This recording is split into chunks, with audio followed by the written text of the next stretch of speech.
আসসালামু আলাইকুম প্রিয় দর্শক, সবাই কেমন আছেন? আশা করি সবাই অনেক ভালো আছেন। আমিও আল্লাহর অশেষ রহমতে অনেক বেশি ভালো আছি। তো এই তো এটা বিকেল বেলার ভিডিও। বিকেল বেলা একটু সেমাই রান্না করে নিয়েছিলাম, লাচ্ছি সেমাই, মানে নাস্তার জন্য।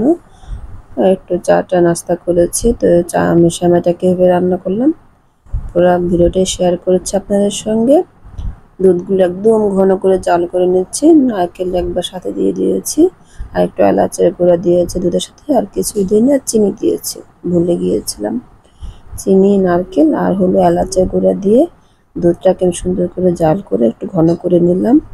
সেমাইটা আমি তো আগে রেডি করে নিয়েছি, একটা বক্সের মধ্যে নিলাম। এই জন্য যদি বেশি থাকে তাহলে নর্মাল ফ্রিজে রেখে দেবো আর কি ঢেকে, সেজন্য। আর এখন কিশমিশ আর বাদাম কুচি দিয়ে সাজিয়ে নেব সেমাইগুলোকে।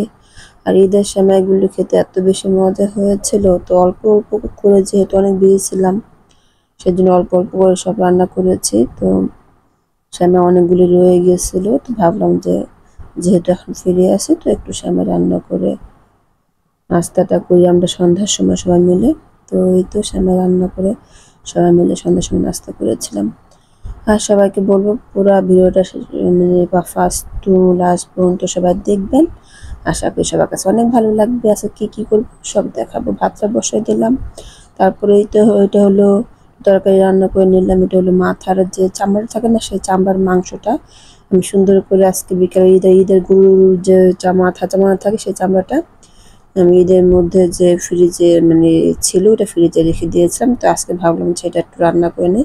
তো একটা চামড়া আমি জাস্ট গরম পানিতে সিদ্ধ করে শেষে মানে মানে বডিতে ছাঁচা করে পরিষ্কার করে তারপর কুচি কেটে রান্না করে নিলাম। আর এখানে এই পাখনা, এটা হলো উইংস বা পাখনা বলি, মুরগির, লাল মুরগির, এগুলো অনেকগুলি জমে গিয়েছিল। ভাবছিলাম যে ফ্রাই করব, কিন্তু আর ফ্রাই করা হয়নি।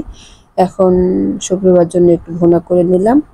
আর মাংস খেতে খেতে আর ভালো লাগতেছে না, আমি এই জন্য দুইটা আলু, একটা ডিম সিদ্ধ করে নিয়েছি, একটু ভর্তা করে নিব। আর শুকনো মরিচও মানে যেগুলো আমি ভাঙ্গায় রাখি, ব্লেন্ডার করে রাখি, সেগুলো শেষ হয়ে গেছে। তো 3টা শুকনো মরিচ এখান থেকে আমি মানে পুড়ে নিলাম। এ পুরো কিন্তু নিলে কিন্তু সুন্দর একটা ফ্লেভার বের হয়। যাই হোক, এভাবে করে আমি আলু ভর্তা ডিমটা দিয়ে একসাথে 3টা ভর্তা করে নিলাম।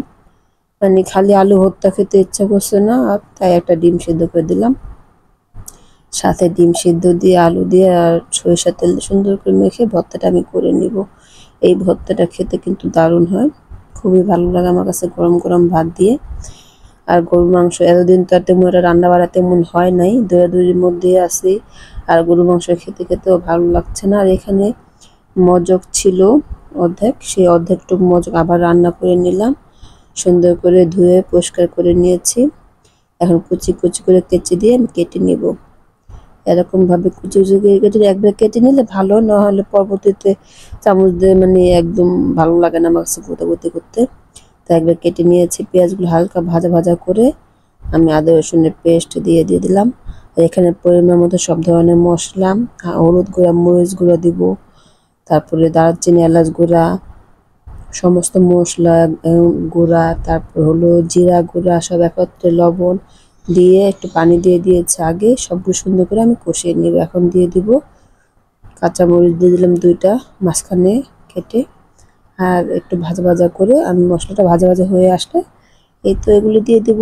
মাথার মজকটা দিয়ে সুন্দর করে আমি নাড়াচাড়া করে ভুনে নিব, কারণ এই মজকটা রান্না করতে একদমই সময় কম লাগে। এর জন্য এইভাবে আমি সুন্দর করে ভুনা করে একটা বাড়িতে তুলে নিলাম। এখন সবাইকে বলবো ভিডিওটা একটু শেয়ার করে দিবেন, পুরো ভিডিওটা ভালো লাগলে একটা লাইক দিয়ে দিবেন। এতে রান্নাটা শেষ করে খেতে বসলাম, খাওয়া দাওয়া করতে করতে। তারপরে হলো এদিকে একটু একটু লেবু দিয়ে সুন্দর করে আমি শুধু যে চামড়াটা ছিল যে ওটাই রান্না করেছি, ওটা খেতে আমার কাছে ভালো লাগে অনেক, তাই ওটা দিয়ে একটু ভাত খাবো। বেশি ভাত খাওয়া যাচ্ছে না, খুব অস্থির অস্থির লাগছে, শরীরটাও বেশি ভালো যাচ্ছে না, যেহেতু অনেক দৌড়াদৌড়িতে মধ্যে ছিলাম, শরীরটাও ভালো না, জ্বরও চলে আসছে, গরম ঠান্ডা সব মিলিয়ে শরীর খুবই খারাপ। তো ভিডিওটা আজকে পর্যন্ত, সব ভালো থাকবেন, আমার জন্য দোয়া করবেন। আসসালামু আলাইকুম সবাইকে।